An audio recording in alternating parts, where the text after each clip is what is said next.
নানা ঘাত প্রতিঘাত, জয় পরাজয়ের মধ্য দিয়ে মানুষ তার জীবনের সোনালী দিনগুলো অতিবাহিত করে। যারা জ্ঞানী এবং সচেতন তারা জানে জীবন মানে সংগ্রাম, জীবন মানেই লড়াই। কিন্তু যারা ভেতর জগতে ভেঙে পড়ে, আত্মবিশ্বাস হারিয়ে ফেলে, তাদের কাছে জীবন শুধুই যন্ত্রণা এবং মৃত্যুর জন্য অপেক্ষা করা ছাড়া কিছুই মনে হয় না। হতাশাগ্রস্ত মানুষের জন্য কোরআনের প্রতিটি আয়াত যেন আশার আলো। কোরআনের এমন 5টি আয়াত সম্পর্কে জানার চেষ্টা করব, যেগুলো একজন মানুষকে জাগিয়ে দেওয়া কিংবা আত্মবিশ্বাস ফিরিয়ে দেওয়ার জন্য যথেষ্ট। এক কথায় মানুষকে বদলে দিতে পারে। বিশ্বাসীরাই সফল।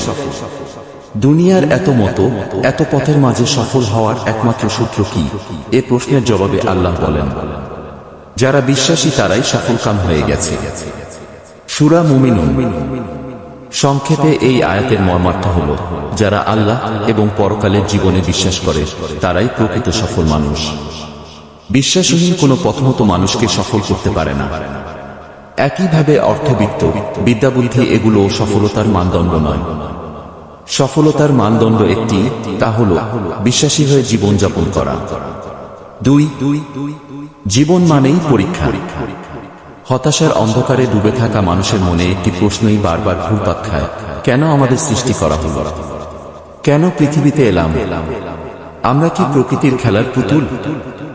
এ প্রশ্নের উত্তর দিয়ে আল্লাহ বলেন, তোমাদের মধ্যে সৎকর্মে কে অগ্রগামী তা পরীক্ষার জন্যই তিনি জীবন সৃষ্টি ও মৃত্যু ব্যবস্থা করেছেন। তিনিই মহাপরাক্রমশালী ও সত্যিকারের ক্ষমাশীল। সূরা মুলক। এ আয়াতে আল্লাহ বলছেন, আমাদের এমনি দুনিয়ায় পাঠানো হয়নি। আমাদের পাঠানোর কারণ হল আমরা কতটা সুন্দরভাবে আমাদের উপর অর্পিত কাজগুলো সমাপ্ত করতে পারি তা পরীক্ষা করে দেখা। আমরা যে কাজই করি না কেন আল্লাহর বাতলে দেয়া নিয়মে সমাপ্ত করতে পারলেই কেবল পরীক্ষায় পাশ করব এবং পুরস্কার হিসেবে অকল্পনীয় সুন্দর জান্নাত আল্লাহ আমাদের দান করবেন। 3 ভরসা করার জন্য আল্লাহই যথেষ্ট। কষ্ট নির্ভর করে সৃষ্টি করেই আল্লাহ তাআলা মানুষকে ছেড়ে দেননি। যখন মানুষ হতাশার চক্র ভেঙে বেরোতে পারবে না, আশার আলো দেখবে না, পাশে কাউকে পাবে না, তখন আল্লাহ তাকে বিপদ থেকে টেনে তুলবেন। আল্লাহ বলেন, যারা আল্লাহ সচেতন থাকে আল্লাহই তাদের ঝামেলা ও অশান্তি থেকে বেরোনোর পথ করে দেন, আর অপ্রত্যাশিত উৎস থেকে জীবনোপকরণ দান করেন। যে আল্লাহর উপর নির্ভর করে আল্লাহই তার জন্য যথেষ্ট। সূরা তালাক। 4 দুঃখের সাথেই সুখ আছে।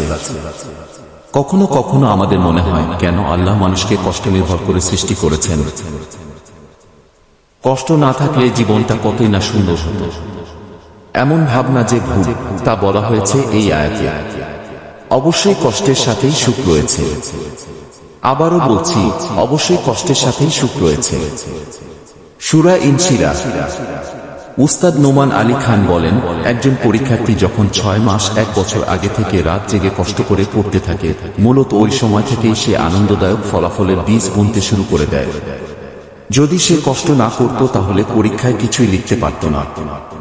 একইভাবে আমরা যে মজার খাবার খাই, তা যদি ঘন্টার পর ঘন্টা লাগিয়ে ভালোভাবে রান্না না হতো তাহলে খাবার সামনে আসতো না। জীবনটাও ঠিক তেমনি।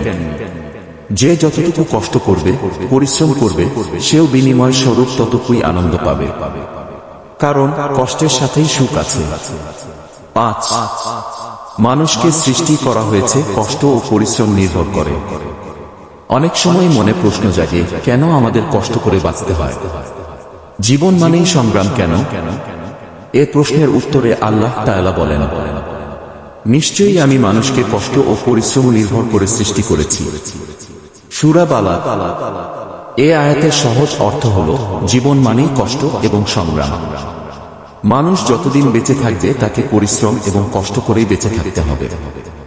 আমরা যে নিত্য খাওয়া দাওয়া, আনন্দ ফুর্তি করি তা কি কম কষ্টের? যদিও আনন্দে ডুবে থাকার কারণে আমরা কষ্ট অনুভব করি না। আপনার কষ্ট সেদিনই শেষ হবে যেদিন জীবন ঘড়িটা পুরোপুরি থেমে যাবে।